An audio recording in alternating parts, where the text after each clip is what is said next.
All right, great. So again, Craig Smith. I am the research director of transportation security at Rapid7. My job pretty much entails doing lots of things with cars and trains and planes and just things that move around, industrial control systems, things of that nature. Oh, I'll have to keep an eye on that guy. Must be my screensaver. Some of the things that I do is I spend a decent amount of time on vehicle stuff. So a lot of the stuff we'll talk about will have some vehicle references to it. So if you've done any car hacking, you'll probably recognize a lot of those pieces. But this isn't required for this particular talk, but there's a lot of examples using that. I wrote the Car Hacker's Handbook, so that's also another reason why you see a lot of that kind of stuff. Yeah, all right, we'll go ahead and get started. So what we're going to basically cover in this particular talk, we're going to get into things such as like what the hardware bridge is, why would you use it, if you're making hardware, how would you write things for it, and if you're writing software, you're more of a software person who wants to integrate hardware, do security tests using different types of hardware, how to do that. Metasploit is kind of a large project, so it's easier to kind of have somebody just cut through the chase and tell you exactly how to do different pieces. We're also going to talk about some of the newer patches that have come out in the last month or so, and some future work we're working on, and how you guys can help out too, which would be good. So why does this thing exist? What this is I took a project called Metasploit, and Metasploit kind of came about because back when we're doing penetration testing on servers and desktops and whatnot, you have a bunch of different pieces of software that were exploit code that you would run, against some vulnerability here, there, or whatever. And typically you had to organize it, and so you make folders and whatnot to organize it. And then you found out not only are we making folders, now we're moving payloads such as shell code between one piece of application to another. Cut and pasting, that kind of stuff. And then HD Moore came out and said, hey, I kind of made this framework for you. Originally it was written in Perl, and it lets you basically take your exploit code and put into this framework. So now you have a toolbox for this stuff.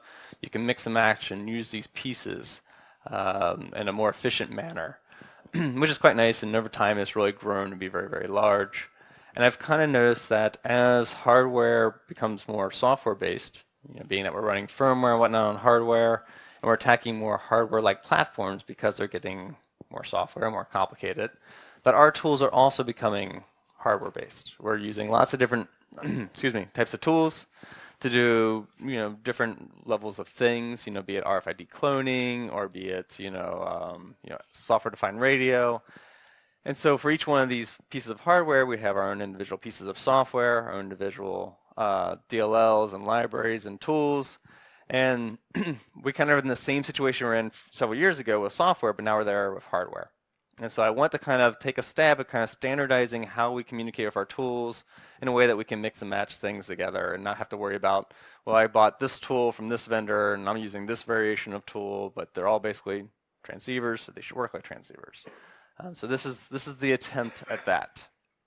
This is the first attempt. So as we go through this, I'll have time at the end for questions. So if questions on either side, there's a lot of different things I'll cover, so just kind of remember them, and we can bring them up. Suggestions are also, of course, welcome. So I picked Metasploit for this particular one, not just because I'm at Rapid7, because it's an open source project. It's a very large one. It has over I think 4,000 exploits in it, lots of payloads, has a lot of capabilities. It does a lot of different things that are, well, Ethernet based. Of course, we need to do non-Ethernet like things in hardware, such as software-defined radio. So we need to expand this. So I wrote a rather large patch for Metasploit called the Hardware Bridge that does this, lets you use non-Ethernet systems in your testing and your probing and whatnot. So if you're familiar with Metasploit, this is one of the goals is to make it fully integrated so that it would work just like you normally would. So it's not just a simple module, but it works with the reporting, it works with everything else you'd use within Metasploit. If you use this on your day-to-day basis, it should be very, very comfortable for you. It's hardware independent, being that it's a scripting language. Metasploit itself is written in Ruby, but I need it to also be more independent, being that it's hardware, and I found a way of doing that. There's also script abilities within Metasploit, which is quite nice. Besides, of course, writing in Ruby or Python, which are the two module languages it supports. You can also write the equivalent of batch files. These files that basically are all the commands you would type in. So if you were to do something on a repeated basis or standardized testing, it makes a very simple way of doing that without having to learn the full framework. And then right now, I mean, we have works on different types of hardware. We currently have CAN bus, RF transceivers, and Zigbee are the extensions that are there. We're going to talk about how to add additional extensions, how to use them, that kind of stuff. So part of our other goals is I wanted to cover a large amount of different types of hardware.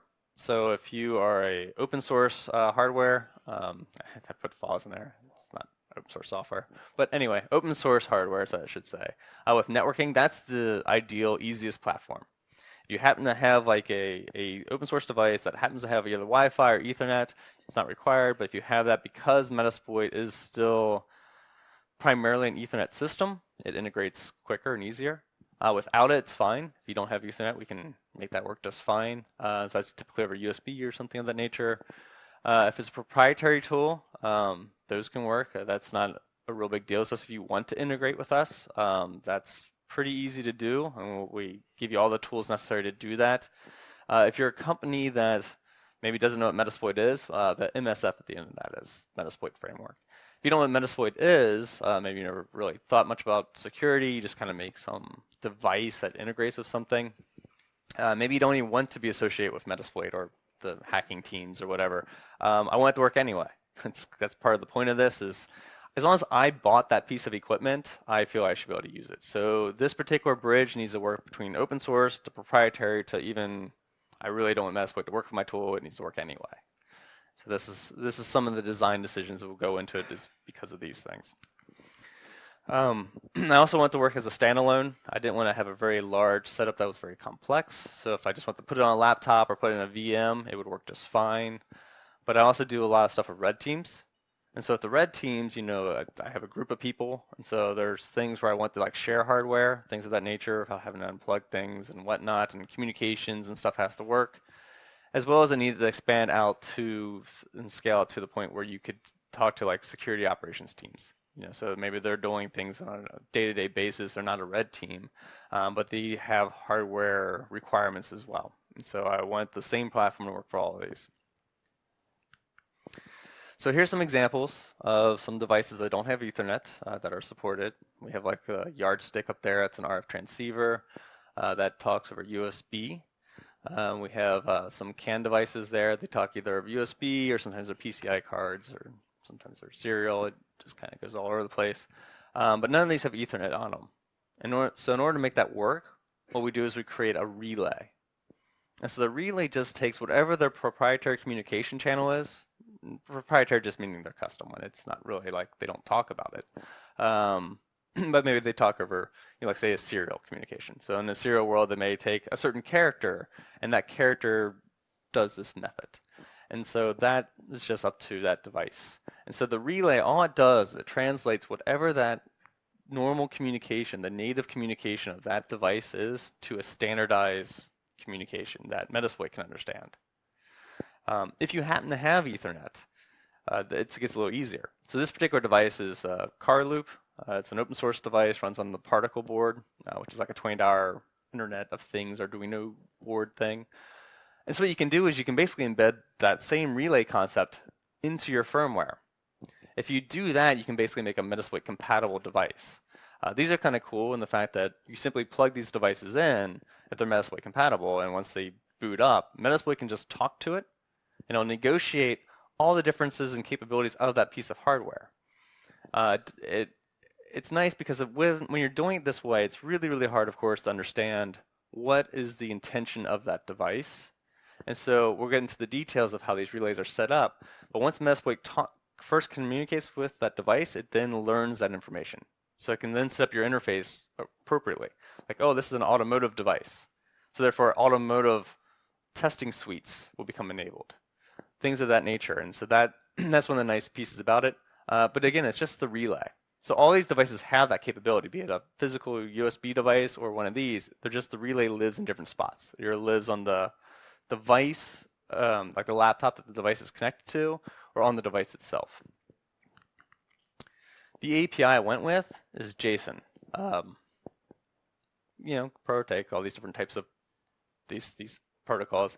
But this particular one is meant to be served up via HTTP, embedded HTTP server or through a relay of any language you want. The way it kind of works is there's a specialty for it. This is when it first connects, and so the specialty is like what type of device it is broadly. Is it an automotive device? Is it an SDR device or an RF transceiver? You can specify more than one of these. That's totally fine. Your device could have different capabilities. There's a device coming out called I'm going to mispronounce it. I think it's Machina 2.0, and that one has a bunch of different types of vehicle network systems on it, but also supports things like Zigbee. And so those are two varying different pieces, but you can, with the relay, say I support both, and Metasploit will enable both those things for you. The capabilities is a subset of your specialty, and so if you're automotive, what pieces of the automotive do you support? Is it CAN bus? Is it J1939 for heavy trucking? Is it K-line? These are different types of things that you may have not necessarily on your vehicle, but on that piece of equipment. And so that'll enable testing within Metasploit that is designed for those types of bus networks. With RF transceivers, it could be the chipset, things of that nature. And there's a lot more options and stuff to it. If you go to opengarages.org/HWBridge, maybe a little hard to see back there, but that is the list of all the APIs and all the JSON file formats. So this is the main glue-like language that we're using. And then if you need to do custom stuff, so the nice thing about having this kind of relay system and this API system is the people developing hardware don't have to understand Ruby, they don't have to understand Metasploit. Metasploit, again, is a lot of code, and it's a lot to kind of go through, and they may not even really care about security per se as far as doing the pen testing piece. So what they can do is they can, as long as they're supporting this API, they don't have to worry about Metasploit at all. Metasploit will just start working with their equipment. But if you want to do something custom, which of course we do a lot of times in the hardware world, you can define a custom method here. So this might be a little hard to read up on the screen, but there'll be slides that go out. But the way it works is you define methods and you set like a method name. In this case, it's display message. That could be for something like an LCD screen. So maybe you have a automotive CAN device that happens to have LCD on it. So because yours is slightly different than what the normal API would specify, your relay can then say, well, I have extra methods. And so I have a display method here. And this one you give it like an English version, so it displays a message on an LCD screen. And then you specify any kind of argument you want to use. Like it takes an argument of string for message. And then what happens is, once you've done that, within Metasploit, it'll automatically populate commands that match this. These will be interactive commands that a person can type in when they're dealing with your bridge. There are also things you can put into a script. So instead of maybe an LCD, like maybe just an LED light, you could add basically a method, say I have an LED, maybe multiple colors, whatever, and then you specify how you want to talk to it. And then you could write a script that does, I don't know, some security access token brute forcing. And you could check to see if one of these custom methods exists. And if like an LED custom method exists, you could use it. So if the device supports like blinking a light, you could. Else, you don't, no big deal. It doesn't really matter. If you support the API, you'll do all the core stuff, and this is just extra stuff. And this could be for your own custom thing, for your own internal tests. Maybe you have something that actuates a door handle for testing. Those are things you can easily specify. And again, if I'm having to understand Metasploit. The relay can run usually on the same server. So if a very simple setup would just be you put Metasploit on there, you run the relay on there, and you attach the hardware. In that particular case, it's really just looks like you would any other time. You're going to use that piece of hardware. So you put like a yardstick in, you load up Metasploit, and that's pretty much it. The relay's there. If you want, that's all on localhost, but if you want, you can expose that to your external networking interface for your rest of your security team to talk to. So your security team could then, like say if you're doing some red team or penetration testing, they could, you could have a yardstick in one person's laptop.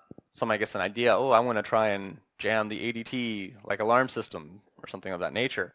They can connect over to your relay and control that yardstick without you having to unplug it or reconfigure it or anything like that. And then when you expose it, you can add SSL, you can add authentication, of course. You can also use all the stuff that Metasploit currently can do with web-based things. So it has a lot of like obfuscation against IDS systems and things of that nature. Those all work within the relay as well. Because we're in that side of the Metasploit framework, we can take advantage of all the other Metasploit goodness. Technically, you could pivot through it too, but we won't get into that. So for hardware developers, we've already kind of touched on a lot of these. Like, you don't need to know Metasploit. You can just focus on writing whatever it is you want to write, and you can write it in whatever language you want to write it in. If it's embedded C, the car loop example I showed, if you look at the firmware for that, that's an embedded C one. I think it's C++. The other ones, we'll talk about some others that are in Ruby and Python are pretty popular for relays, but it's really whatever you want. As long as you can produce a web server of some type that can give out that JSON file, you're good to go. And again, yeah, if you want to support, just go to opengarages.org/hardwarebridge. So to make a relay, this is where it gets a little bit into Ruby if you want to, but you don't have to. The first example here comes within Metasploit, and it's only for people running Linux, running socket CAN compatible devices, and it's really just there as an example. And this is just an example of a fully integrated, within the Metasploit interface, a relay server, which honestly, this is the only one like this. The only reason this one's done this way is because it doesn't really require hardware to do testing. If you happen to have Linux, you can set what's called a virtual CAN interface. So it's like virtual hardware, and you can do all your testing that way. And so I could release this one without any special dependencies and without anybody required to buy anything, and you can kind of go through all the process. But it's inside the interface, you'd run auxiliary server local hardware bridge, and then just it'll detect what kind of CAN devices you have, and you can talk to it. The connect one here under auxiliary, so auxiliary client hardware bridge connect, that is the one you run no matter what. And so if you are just going to use the hardware bridge, you won't probably have to edit that one.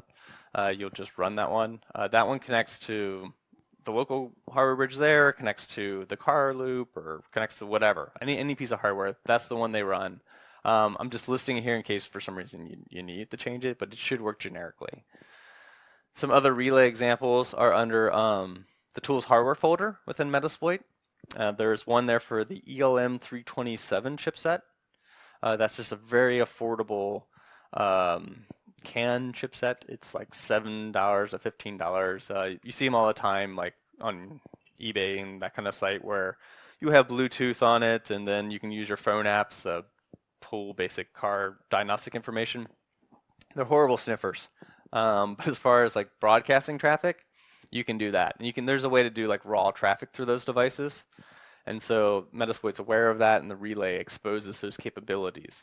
And so if you want to use that one, you go in the tools hardware, you kick off that relay, and you can talk to one of those devices. That one's written in Ruby, and it uses Metasploit for launching the server, but does it from outside of Metasploit. So you wouldn't launch this one from within the Metasploit command line. You just run it normally. You just have to have it installed on the same machine.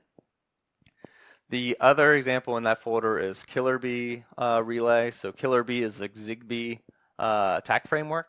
Works with several different pieces of Zigbee hardware. And that one's written in Python. You load that library up, and then it basically relays Metasploit commands to the entire Killer Bee framework. So you now have a capability of talking to anything that is Killer Bee related. And that one's in Python, so if you want a Python example, you can go to there. Some of the other relays are actually in the repos of the frameworks. So RFCat's a good example of that one. RFCat has a Metasploit relay within their firmware. So when you download RFCat, it's, I think, under tools, or maybe it's just with the binaries. And that allows you to talk to anything that RFCat supports. So all of that hardware is exposed to Metasploit. The nice thing about doing these things, like when you have like RFCat and stuff, they'll be like, those are defined as an RF transceiver.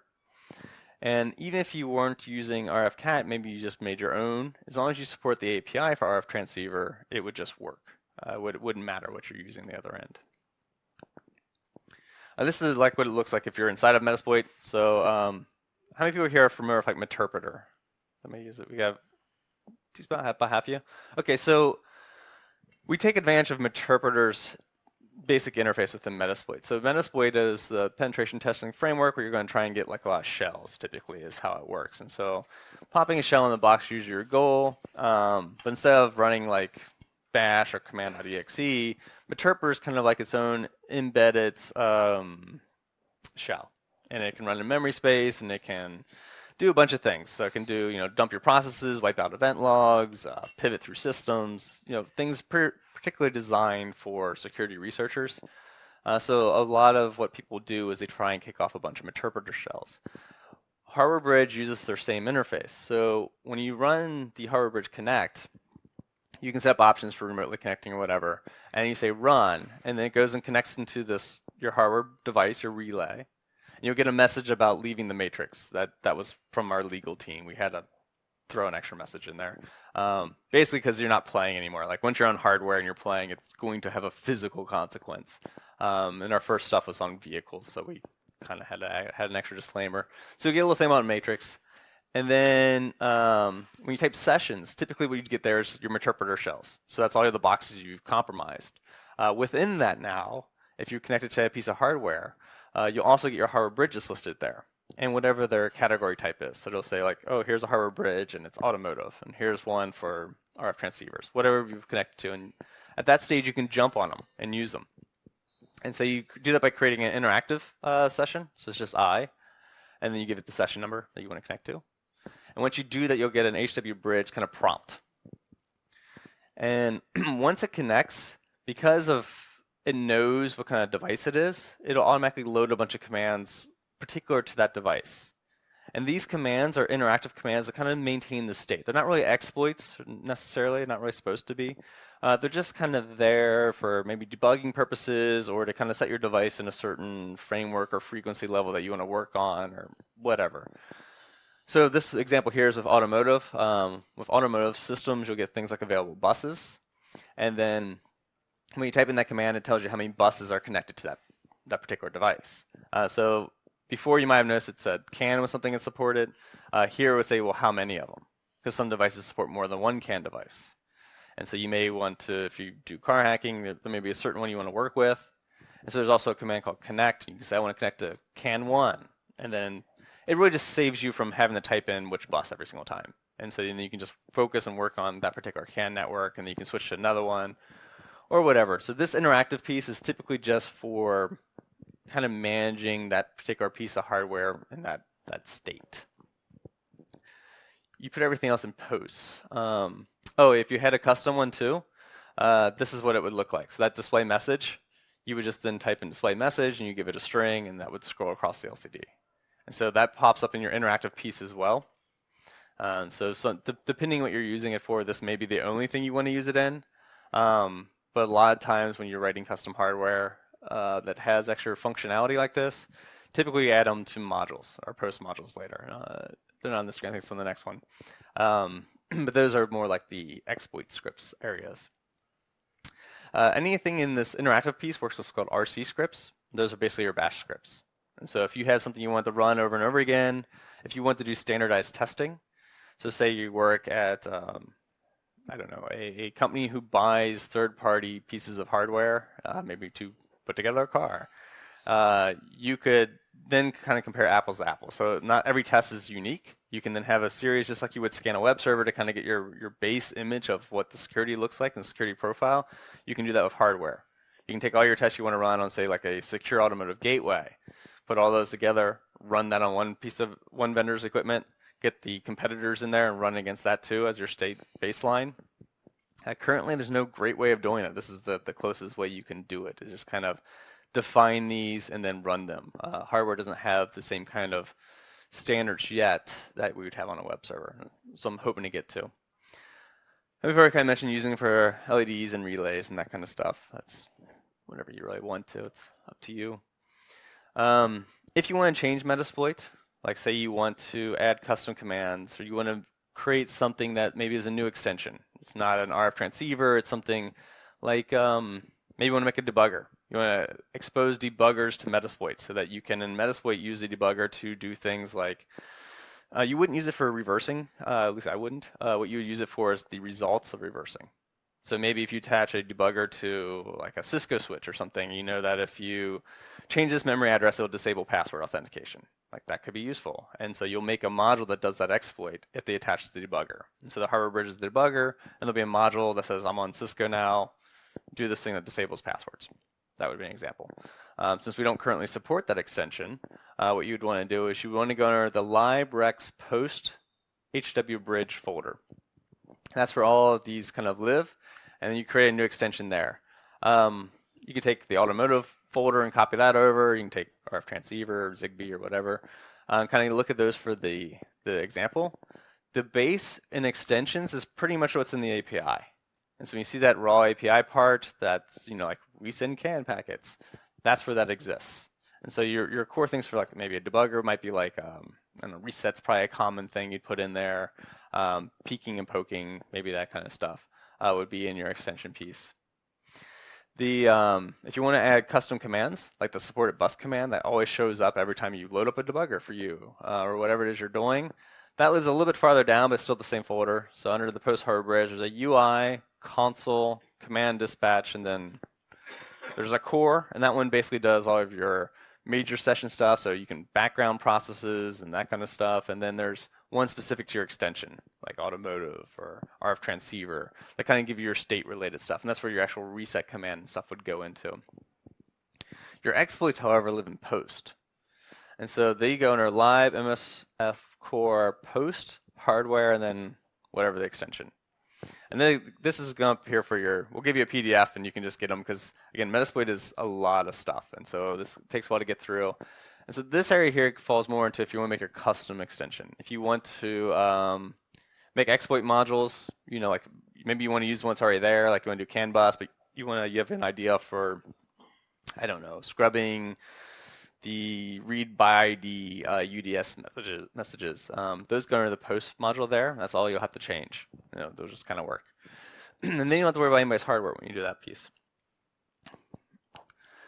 Here's an example of maybe some of the benefits that you get from adding those. So when you do it under the post hardware automotive, you'll do things like kind of API level stuff for that device. So automotive has one for UDS.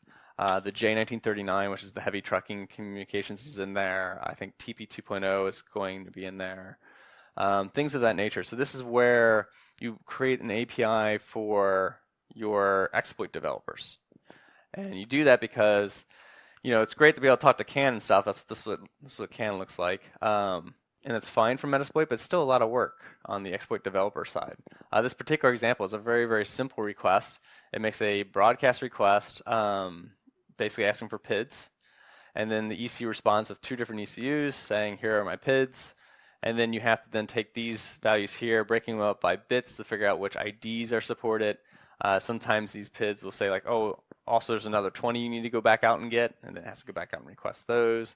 And so you don't want to really give that to the exploit developers to have to do every time, because that really sucks. And so you'll create that folder under post here to give them an API like this one, get current data PIDs, and then you specify your CAN bus, your source ID, destination ID, and maybe you have options for padding or whatever. And this one returns an array of IDs. And so what's happening in the back end, it's doing all this for you. And so the developer just has to make the recall. And they don't have to worry about how the CAN's set up or anything of that nature. They can say, hey, I just really care about security access tokens because I want to make a brute forcer. And they can just write get security access token, increment by 1, whatever they want to do, and do that. And they won't have to worry about, am I running socket CAN, or am I running on an ELM 327 or some higher end $400 device or $2,000 device. It all works the same. So that's what's the nice thing about that abstraction is the hardware people don't have to worry about what the software people are writing, the software people don't have to worry about what the hardware people are doing, and they'll all just work with each other. Here's an RF CAT example. So if you're more in the RF transceiver type stuff, this is probably for a jammer, or maybe it's just setting up. I'm not really sure. But you can basically see the modulation, frequency. This stuff is typically what you see in RF CAT. If you're familiar with RF CAT, it's like a Python library that you're going to typically interactively kind of set up, and you do a lot of your reverse engineering of your protocols there. And I would still recommend doing it there. You still use RF CAT to kind of set up your stuff and figure out your research. But once you're done figuring it out, like once you know that, okay, well, here's the signal for ADT alarm systems, or here it is for whatever it is you want to do. You can then take that final script from Python and convert it over to Metasploit, and the command set for it is very, very similar. I mean, it's almost like a one-to-one. There's some slight variations to it, um, but in general, it's easy. I mean, I've ported several that people send me. If you have one you want to port over, I'll port it. It takes like 5 minutes to an hour if it's a really complicated one. Not much at all. And again, once you've taken the time to go from RFCAT to the Metasploit version, you don't have to use RFCAT anymore, because if they had something else that just supports RF transceivers, that script still works, which is what's nice about it. So it's not just for RFCAT, it just happens to have that same syntax. Some of the newer features we have coming out, these are within the last month, actually within the last week and a half, I think. So we have ISOTP support that's already been in since the beginning for the Hardware Bridge. Hardware Bridge, I think, came out in February of this year, so it's still relatively new. But we added about a week and a half ago the ability to add different types of padding. We had padding before, maybe a month and a half ago, but what that was doing was it was just when you're sending packets out in the CAN network, it would pad it with whatever, and that seems okay, except the problem was when you're sending ISOTP, the first byte here is your size, and that was also being updated, so that got fixed. So padding is more efficient now. It actually works with ISOTP correctly, which is good. Flow control, you can force it. So flow control, what happens there is when you make a request for some, this is a request for a VIN. If there's more than one packet that has to come back, the first packet is basically a 10 in hex there. It kind of says this is the first of many bytes. And then for certain requests, basically modern requests, you then have to send a flow control. And it's almost always like this one. It's always just, if anybody took the car hacking class, they had to deal with this. It's just saying like, hey, give me the rest of the packets now. Like I don't want to actually wait. Older stuff such as like get VIN is actually a great example of it. That one doesn't really require the flow control because it kind of happened before that was a standard. But with certain cars like Fiat Chrysler, you have to do it anyway, or else it won't answer. So now if you set flow control, it forces it no matter what. Even if you really shouldn't have to, it'll still use the flow control packet. So if you're finding out you're dealing with a certain vehicle that won't answer the request unless there's certain padding there, or else unless you do flow control, even if you don't need it, you can do that. And these two both show up interactively as well as through modules. So there's a module called Get Vehicle Info that gives you your diagnostic trouble codes and clears them and all that kind of stuff. It does what a scan tool does, for free. It now has those two in it, and also there's a command called ISOTP send in your kind of interactive piece, and that can do it as well. So if you just want to probe around and pull data memory out, you can do that. For RF transceivers, there's a new one. It didn't actually get pulled into Metasploit at the time of this talk yet. It's in the Open Garages version of the repo.do. And it's pretty much good to go. It just has to do pass a couple more pieces of testing, and we'll be fine. It's based on Bastille Research's mouse jack, which I think was last year, maybe a year before. So they did some research that allows you to basically identify wireless devices, intercept them, and whatnot. It kind of got cleaned up with this other one called Jacket, and that tool, what that does is it will say identify a wireless mouse and then inject keyboard commands through it. Because wireless mice basically are just HID devices. They just typically only send X and Y coordinates, but you could send other things. So we ported that over to Metasploit too. Because that actually works pretty well, because then you can use like rubber ducky scripts and all the other things that kind of come with Metasploit now just kind of function over other people's wireless devices. And the way they show up when you're connecting to it is in the capability side of the RF transceiver. It'll specify the Nordic chipset there, NRF24. And then you will have to have the mouse jack firmware loaded onto whatever it is you're using. So if you want to use a Logitech dongle, you can, but if you do that, you have to put that firmware on there to replace the existing firmware so you can transmit whatever. Jacket, the module that comes with it right now is just a scanner. There is another one that actually does the full port of Jacket. So Jacket's the one that actually injects the keystroke commands. I pulled it out of Open Garages right before this talk, all that repo, simply because it's not stable. I really don't like modules that don't really work that well. Jacket works fine, but when it got ported over, I think there's a timing issue. I think because the framework is bigger, so I'm gonna have to adjust some things there. Because what's happening is, as it's injecting keys, which works fine, at some point in time, the keys just get stuck and it just keeps broadcasting the same key over and over again. If somebody's interested and they want to use it now anyway, it's a little bit buggy or they want to work on it, just let me know. I'll get it to you. I just want to take it out so nobody uses it thinking that it's just going to work when it won't. One of the things I like to have in Metasploit, if at all possible, is to make the devices just work. So when you do have a module that's already in the official Metasploit, it should just function the way it's supposed to. Some of the stuff we're working on, we have some more protocols for vehicle network stuff, such as the TPO 2.0 and J1939. There is some already up on Open Garages now that does that stuff. They're just not in the official Metasploit yet, mainly because they're kind of not that great state yet. They're very simplistic. I'd like to see them kind of fleshed out a bit more. So if you have a certain project where you want to use them, that can give me some incentive to kind of work on it a bit more. The other bus protocols, we have like K-line, LIN, those kinds of things. There's a series of things that we're kind of waiting on for this. The relay technically supports it already with the framework, but what we're waiting on is there is a thing, it's written on the bottom here, this LawSL 2.0. There CAN to USB, or serial over USB anyway, uses LawSL 1.0. Which is basically this very simple way of talking to CAN bus. It's not necessarily good, it's just one everybody kind of used, and it's the one Linux will support. So we developed a new version. We were at the time calling it LawSL 2.0. I think it might get a different name because we don't actually have official support from them. But it allows you to have multiple CAN buses, lets you have different types of buses besides CAN, and transmit and receive on them just fine. That standard has been developed already. We have no firmware that's using it.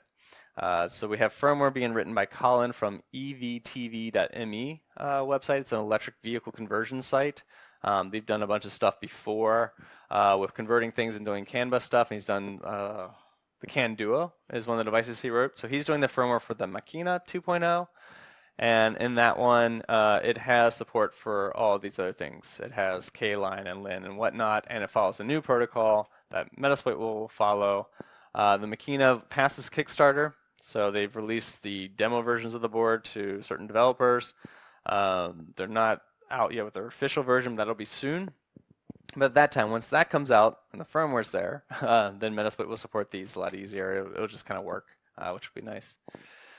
So let's just wait on that one. We have some other modules coming out later on this year. We have some exploits for airbags. That'll be fun to see, and I'm sure my legal team's going to love that one. But there's some other research we're working on, some other people on, some academic schools, and some vendors have to still have some time on their notification piece. So that'll probably be November. And the keyless entry, that's like roll jam, that kind of stuff. So things you've seen out there that's been posted before being ported over to Metasploit. Right now, the roll jam entries aren't mine. They've been submitted to me. They're okay. Some of them are kind of crap, so they have to be kind of cleaned up. I don't want modules submitted that are like, I don't know why it works, but it totally works on my car. Like that's I'm not going to let that go through. You have to at least document it correctly, understand what's going on, or else it's not going. So we have a couple of those. So one of them will find its way through, but right now they're kind of trying to clean those up. So if you guys are interested, of course, we need a lot more like testing, like not testing of this framework, but more tests made for these types of modules. What we're seeing right now is people are using this hardware bridge and they're making their own modules for, testing their hardware, but they're not releasing them, or they'll put them on their own kind of like their own forked version of Metasploit, and they're like, oh, cool, so I ported all this stuff over or whatever, worked great, and they never actually make the pull request into the main Metasploit branch. Which is frustrating because, I don't really feel right going and grabbing it from you. I really want you to request that it goes in the main Metasploit branch. If it's hard for you to do, just let me know and I'll be more than happy to help you with it, or somebody from the team will. Because if you don't do that, what will happen is, yes, they can use your forked branch, but eventually you're going to be out of state with the rest of ours. And so, that's going to keep developing, and then I have to remember to go get your copy of it if I want to use that particular tool. That kind of stuff. So if you make one and you're kind of like, it seems like a lot of work to merge it, just let us know. We'll help you merge it. But we definitely need more of that over. I'm also seeing a trend where companies are paying for developers to write modules for them. I mean, which is awesome. I mean, if you're a Metasploit developer, that's fantastic. I mean, Rapid7 doesn't mind that; they'll take money for that. But the problem with that is when you do that, they tend to keep the modules themselves. And so like the auto industry is kind of doing that right now, and that's fine at first, but at the same time, it would be better if we had a standardized way of testing across the board. And so if we're not sharing our modules, that's kind of an issue. So I'd like to see more of those. And so it may have to take people outside of the normal ecosystem to kind of write some stuff to kind of get that testing going. Also, if you're making a hardware project, think about including this, the API into your project. Either as just the relay or whatever. If you want to reach out to me, I'll be more than happy to help you with that. That's just really kind of a relatively simple thing to do. Once you won't even have to necessarily know like what they'll use it for. As long as you kind of express like, hey, here's my API. I already have to make a DLL or some way of talking to your device. If you create a relay for it, then in the security side, we can start making modules that kind of probe into more and more stuff, and I can help you with all that kind of stuff. So. Went off again. But I thought anyway. So any questions so far on either side of this, the hardware side or the software side or anything of that nature? Hi, Greg. I've got a question this Where's side. it coming from? Oh, there it is. I hear the voice. It's a twofold question. So on the automotive side, how have the manufacturers kind of reacted to this? And are they adopting it? So that's the one question. The other question is, have you looked at any modules for kind of home automation loose from the Zigbee side? So thinking of the Alexas, the Google Home and all those things, because obviously from there, the whole ecosystem starts to open up. Okay, so from the automotive side, yeah, we're seeing adoption in the automotive side, but it tends to be private. So they have their own private versions of exploit codes. I wouldn't say exploits, just tests. We'll call them tests for different things. They are kind of using it both on their own current internal stuff. Something, of course, you have to kind of realize about the automotive companies is they don't necessarily want like external tests on modern vehicles, the ones that are already out there, because that kind of leads to recall. So they spend some of their time on that piece on prototype stuff. Because if you find an issue there, it's not that big of a deal. You can get it fixed. So a lot of their stuff is kind of around like evaluating purchases. So if they're going to buy certain components, that kind of thing. And so if they have some for their own cars, they're going to keep it to themselves. So we're going to have to kind of make those. We want to know the answer to those. For your second part of your question was about home automation, Zigbee. Currently, the only module that is public with Zigbee on Metasploit is the ability to see Zigbee and tell you what it is. We don't have anything at the moment that does anything outside of that. It's kind of just there right now. The way I'm envisioning people using it is as you're writing your paper for whatever exploit it is, you can do your sample code in Metasploit. Similar to what we do with the normal Ethernet type of attacks, you can now do it. So I exposed that framework. Nobody's used it yet. For doing anything, and I don't have any current projects with it. All of my projects on like the Alexa framework, they're not really mine. They're from another group within Rapid7, and they're typically doing things like dropping the NAND chip and things of that nature and pulling things out that way. But I could see it leading to something like that, but at the moment, not so much.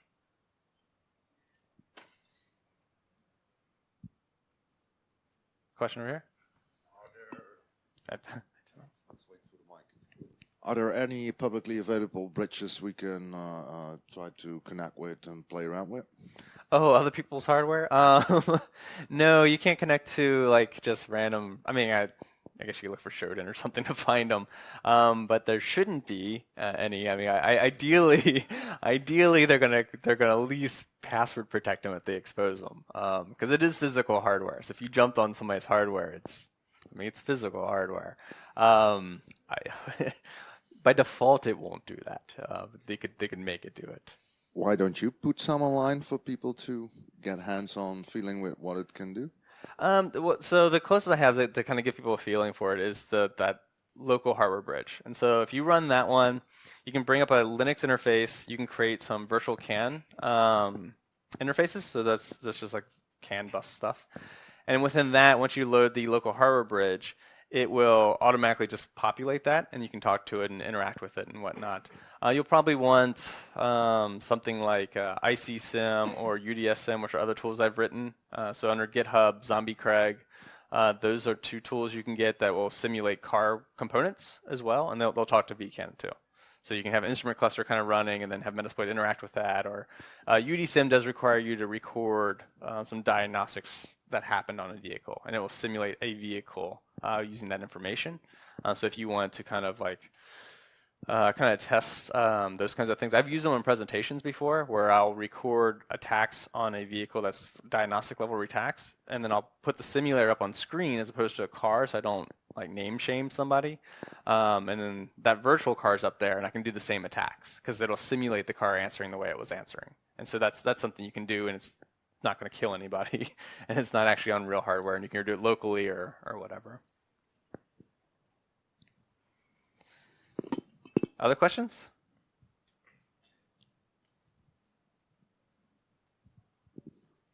All right, and if you have any more kind of questions you come up or think of later, feel free to email me or catch me around here. I'll give you my business card or whatever. Because a lot of times you won't get into questions so you actually try to implement something, which I totally get. And I try to respond within 24 hours. So I try to help on this one as much as possible. All right, well, thank you guys. That was awesome.